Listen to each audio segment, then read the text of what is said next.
ఓం నమః శివాయ. గత 15 సంవత్సరాలుగా అమ్మా నాన్న అనాథుల పుణ్యక్షేత్రంలోని అనాథులను ఆదుకునేందుకు వచ్చిన సేవామూర్తులు మొదట శ్రీ పుణ్యలింగేశ్వర స్వామిని దర్శించుకుని శివాశీస్సులు తీసుకున్నాక రక్షణాలయంలోని అభాగ్యులకు తోచిన సాయం చేసి అనాథుల మనుగడకు కారణమవుతున్నారు. మతి స్థిమితం లేని అభాగ్యుల అవసరాలు గుర్తించి సమాజానికి ఆదర్శంగా నిలిచేందుకు చౌటుప్పల్ నుండి వచ్చిన కె. ఉపేందర్, శ్రవంతి దంపతులు సేవాభావానికి అర్థం చెప్పారు. ముందుగా దంపతులిద్దరూ నిర్మలమైన మనస్సుతో ఆలయానికి చేరుకోగా మహిమాన్వితమైన శ్రీ పుణ్యలింగేశ్వరుణ్ణి దర్శించుకుని స్వామిచెంత గోత్రనామాలతో పూజలు నిర్వహించుకున్నారు. ఘంటానాదాల మధ్య పవిత్రలింగానికి భక్తి శ్రద్ధలతో అభిషేకం చేసి ఆధ్యాత్మిక అనుభూతిని పొందారు.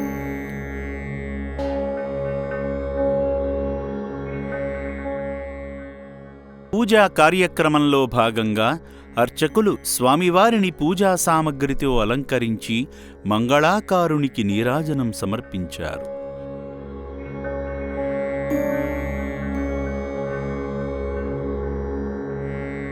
ఈ సందర్భంగా అర్చకులు దంపతులను అక్షింతలతో దీవించారు. అనంతరం ఆలయంలో జరుగుతున్న హోమంలో పాల్గొని పూజలు చేసి శివయ్య కృపకు పాత్రులయ్యారు.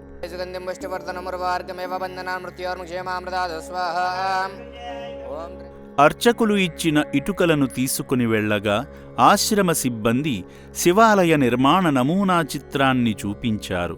ఈ సందర్భంగా సేవామూర్తులను ఆలయ నిర్మాణ ప్రదేశం వద్దకు తీసుకువెళ్లగా మహామండపం నిర్మాణానికి ఇటుకలు అందించి శివయ్య కృపకు పాత్రులయ్యారు. సేవా మార్గంలో భాగంగా ఉపేందర్ గారి తండ్రి గారు కీర్తిశేషులు రాములుగారి 31వ వర్ధంతి సందర్భంగా అభాగ్యుల జీవనాధారం నిమిత్తం, నిర్భాగ్యుల అన్నదానం నిమిత్తం సాయం చేసి మానవత్వంలోనే దైవత్వం ఉందని చాటారు. తండ్రిని తలచుకుని అనాథులకు అండగా నిలిచిన సేవామూర్తి ఉపేందర్ గారి కుటుంబంపై శ్రీ పుణ్యలింగేశ్వరుని ఆశీస్సులు ఎల్లవేళలా ఉండాలని శ్రీ పుణ్యలింగేశ్వర స్వామి పుణ్యక్షేత్రం కోరుకుంటుంది.